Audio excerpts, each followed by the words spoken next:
think this actually started several years ago. I was sitting in a Chinese restaurant with several other people at the table, and one of the people was complaining about our server's English. They said, like she can barely understand her English is bad. She should go back to her country, and just on and on. And at one point, I remember being a little frustrated with this, and I just said, it's actually pretty impressive what she's doing. She's not only functioning here in a foreign country, she's clearly from somewhere else. She took all of our orders and understood us. And if you were dropped in her shoes in their country, like, you couldn't possibly communicate. Like, you don't speak a word of her language, and she's doing it. Everybody at the table went quiet. And what was interesting about that moment was it didn't just affect the person who I was talking to. It affected me too. I remember thinking yeah, it is pretty amazing that someone would take the time to learn another language and they got to a capacity where they were functional. Obviously, you keep trying, you keep practice, you get better. And that just left an impression on me. So fast forward the clock to approximately about this time last year, I received an email from a robotics engineer over in China, and he wants to do a business deal with me. Can we set up a call? The thing that I want you to capture from this is not the business call. It's the fact that this guy, is native born Chinese. He's calling me, and it's the middle of the night in China, business hours here.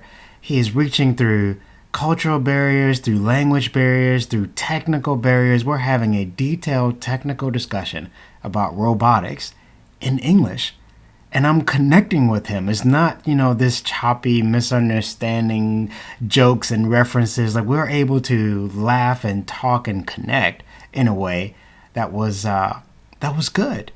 And when I got off of this call with him, I remember thinking, I want to be able to do that for people. I want to be able to reach into someone else's culture and not only understand them, but connect with them like this. It's not even about business. It's just about loving and understanding and meeting people who are different from me. And why not start with Mandarin?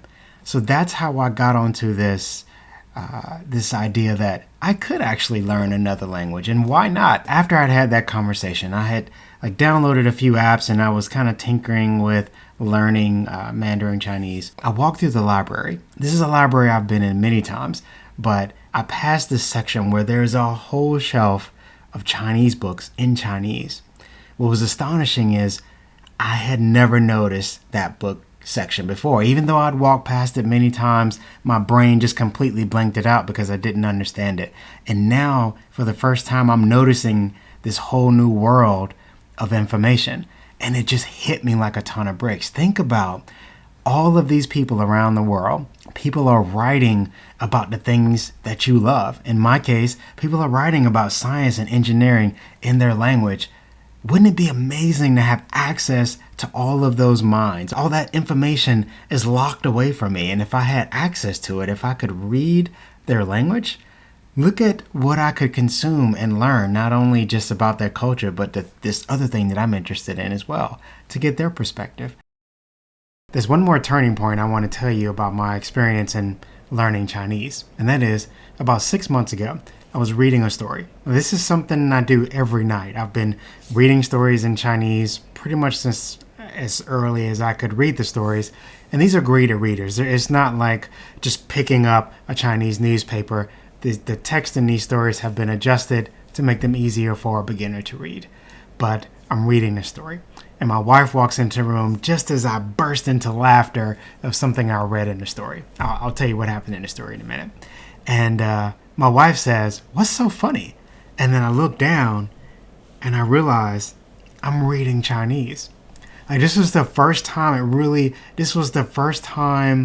I saw through the text and just got immersed in the story. And it was so funny and so good. And that was an incredible moment for me. That was when I realized, I can actually do this. I'm going to conquer this language, and I'll keep learning and growing as time goes on. So for context, in the story, there were two guys debating back and forth whether they should go to their hometown after college or move into Beijing, with the big city where all the big jobs are. And one is saying, all the jobs are there, all the restaurants are there, everything is great. And the guy who wants to go home, he's like, I know why you want to go to Beijing. It's because that's where all the girls are. And he's like, yeah, you're right. And even though, it's like I'm just reliving it now, even though this was just kind of a basic thing, right? It was just they became two guys, just two humans, one prodding the other, trying to figure out what his real motives were. And if you read the story the way it was written, it was meant to make you laugh, and it did. It was funny. So I really enjoyed that experience on multiple levels, not just because the story was funny. That was just kind of a small thing, right? It was actually the experience of realizing that the text, the Chinese characters have fully disappeared, and I was just enjoying the story about two humans on the other side of the planet. So here's where I think the problem lies with learning a new language.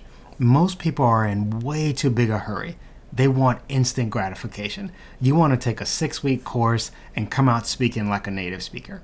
And quite frankly, that just almost never happens. So if you're willing to give it time to let your body fully absorb the language, which is something I'm starting to do, because at the beginning, all the sounds were really foreign. The grammar was really foreign. Everything just felt weird. But you keep hearing it and you keep hearing it, and it sounds less foreign and less weird. And those tones start to really come through, and you start to notice the difference. When they're teaching you the tones at the beginning, they're telling you to go all the way to the top of your voice and then go all the way to the bottom of your voice. And native speakers don't actually speak like that. It's more like a harmony right in the middle, where you're just going a little above where you were a moment ago and a little bit lower than where you were a moment ago. And when I started copying that, I started sounding more natural. People started telling me like, wow, that actually was pretty good and very understandable. You don't sound like a goofy native who's screeching at the top end of their voice and then voice cracking at the bottom.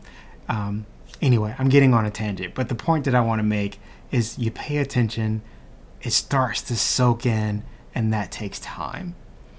You don't have to be in a hurry. I'm in no rush. I don't need to take an exam. I don't need to graduate from anything, and I don't need to prove anything to anybody.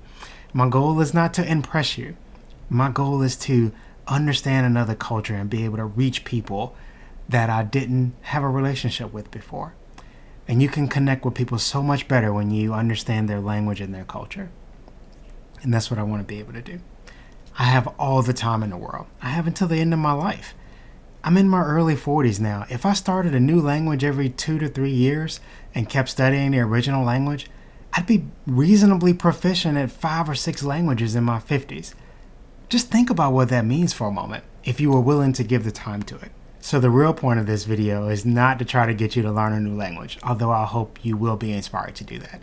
The real goal is to get you to think a little bit more deeply about how you connect with people, because it takes more than just talking to them and trying to convince them. It takes understanding them. And this applies to your kids. This applies to your wife. You don't want to just assume that she thinks like you, because she doesn't. Your kids don't think like you. They're not mature enough. They don't have enough life, and their personality and everything is so different from you. But you take the time to really understand them, and you can connect with them. All right, go be a dad.